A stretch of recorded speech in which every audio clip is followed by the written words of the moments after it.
E aí pessoal, tudo bom? Easy Nobre, Daily Vlog sem edição, sem firula, sem porra nenhuma. O assunto do vídeo de hoje veio resgatado das minhas memórias de infância no colégio, brincando com a molecada no bairro.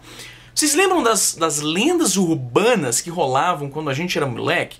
Então, eu ouvi várias que vieram da escola e aí eu passava pro pessoal do bairro, né? E tinha algumas que faziam o caminho inverso, que aí a gente ouvia no bairro brincando com a molecada e a gente contava pra criançada da escola. E é curioso porque se você parar pra pensar, essas lendas urbanas eram basicamente memes analógicos.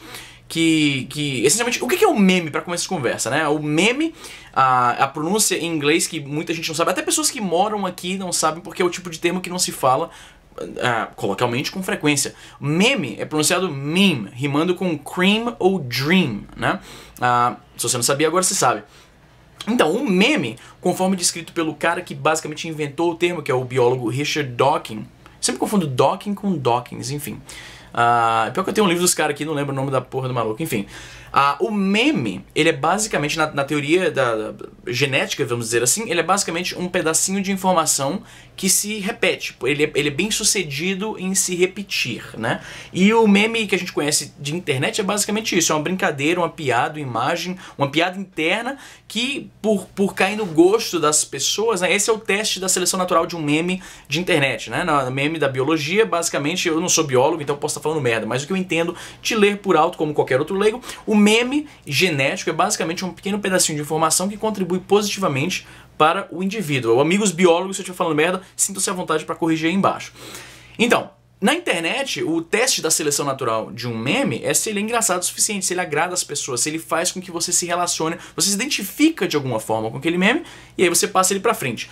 Então, as lendas urbanas de colégio, né, de bairro, como molecada, eram memes analógicos, eram pequenas informações, pequenas anedotas, historinhas, né, geralmente falsas, que eu contava pra alguém, essa pessoa contava pra outra pessoa e a gente sofria o tal do efeito telefone sem fio, porque os memes, nessas piadinhas internas de crianças, lendas urbanas, elas tinham vários como é que se diz? Pontos em comum, né? O ponto central da história era sempre o mesmo, mas você ouvia em vários locais diferentes com algumas pequenas variações, né? Uma das lendas urbanas que eu lembro era da loira do banheiro, né? Que a história era deixa eu ver se eu lembro bem, você tinha que dar descarga 3 vezes e aí você tinha que estar num banheiro escuro, tinha que dar descarga 3 vezes exatamente à meia-noite, se me lembro bem, e aí você tinha que falar loira do banheiro 3 vezes como se fosse o Beetlejuice na frente do espelho, e aí supostamente ela saía do espelho, então ela aparecia atrás de você e tal, e aí tinha as histórias, não, meu primo fez isso e tal, aliás não, eles nunca falavam meu primo, porque primo é facilmente verificável, é uma pessoa muito próxima, eles geralmente falavam o amigo do vizinho, do cunhado, do meu padrinho, era uma pessoa assim bem distante. Era tipo, a mesmo grau de parentesco daquele tio que trabalha na Nintendo, sabe qual é que é? Sempre tinha o tio do parente, do vizinho, do cunhado, de não sei quem, que trabalhava na Nintendo e que já viu o Super Nintendo 2. Enfim, era mais ou menos assim. Eles falavam que o fulaninho, que é uma conexão distante o suficiente que ninguém pudesse realmente verificar, não que a gente fosse, né? Falava, não, o fulaninho fez isso e aí morreu, não sei o que, tinha essas histórias, né?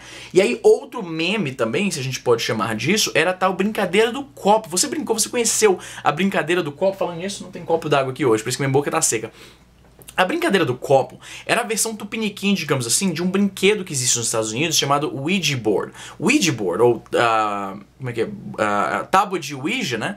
É simplesmente uma tábua de madeira com o alfabeto, né? E as palavras sim, não e algumas outras coisas, com uma espécie de disco, uma pequena tábuazinha, não sei nem como é que se chama esse negócio. É um negócio que parece um triângulo com um buraco no meio, e aí as pessoas que estão brincando, a brincadeira consiste no seguinte: você pega vários amiguinhos, cada um coloca a mão nesse triângulo, né? De madeira, sei lá do que é feito, e aí supostamente você invoca os espíritos do além capirotísticos, e aí eles entram naquele negócio e o troço se move sozinho, né? No Brasil, até onde eu sei, o brinquedo mesmo, o Ouija Board profissional, industrial, digamos assim, que vinha na caixa, que se comprava na loja, não existia, até onde eu sei.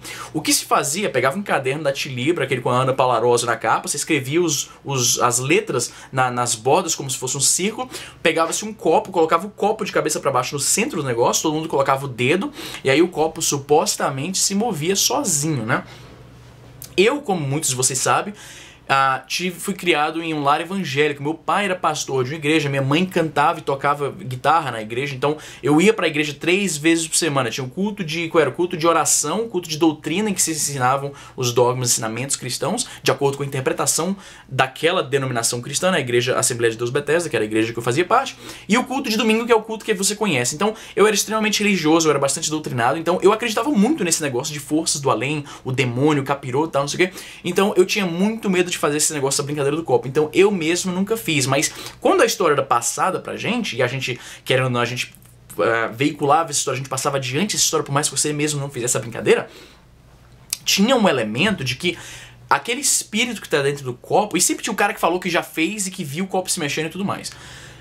Falava-se que aquele espírito que tá dentro do copo, depois que o copo foi usado pra essa brincadeira, ele tem que ser guardado em algum lugar e nunca mais ser usado, porque se alguém beber daquele copo, a pessoa vai ser possessa pelo espírito que estava se manifestando no copo.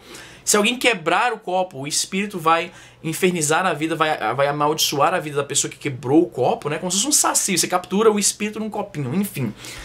Tinha essas histórias, né, e tal, e tinha gente, aí tinha os caras que exageravam, tinha os caras que viu que você já comprou a ideia, já comprou a história, e exagerava, falava que viu o copo voando e tal, e quando a gente é criança, a gente não tem o senso crítico de discernir realidade de fantasia. Então, quando eu vi essas histórias pela primeira vez, eu tinha, sei lá, meus 10 anos, 10, 11 anos, então eu era muito idiota, e já tendo aquela tendência a acreditar em coisas sobrenaturais, coisas espirituais, eu era o alvo perfeito para acreditar nesse tipo de coisa. Então, eu lembro que uma amiga minha falou que ela fez a brincadeira do copo, e aí o copo levitou e tal, e aí quebraram o copo, e o moleque morreu depois, tinha esses papos. Tinha gente que fazia essa brincadeira com a caneta, segurava todo mundo a caneta, assim, com a pontinha do dedo, como se fosse uma asinha de galinha. Deixa eu ver se tem uma caneta aqui pra exemplificar visualmente. Tem uma caneta. Supostamente cada um segurava a caneta assim, então um garoto segurava a caneta assim, outro aqui, outro aqui, outro aqui, outro aqui, todo mundo segurando a caneta assim, desse jeito, e aí a caneta ia lá e escrevia coisa e tal, psicografava o negócio. É uma psicografia a multirão, vamos dizer assim, né? Então um crowdsourcing a psicografia. Então é isso aí, essas são as histórias, as lendas urbanas que eu mais ouvi. Tinha a história da garota do... Como é que é o nome do negócio? A loira do banheiro, né? Tinha essa brincadeira do copo ou da caneta. Tinha outras agora que eu não tô lembrando exatamente. Mas me diga você, quais eram as lendas urbanas que te contaram quando você era moleque?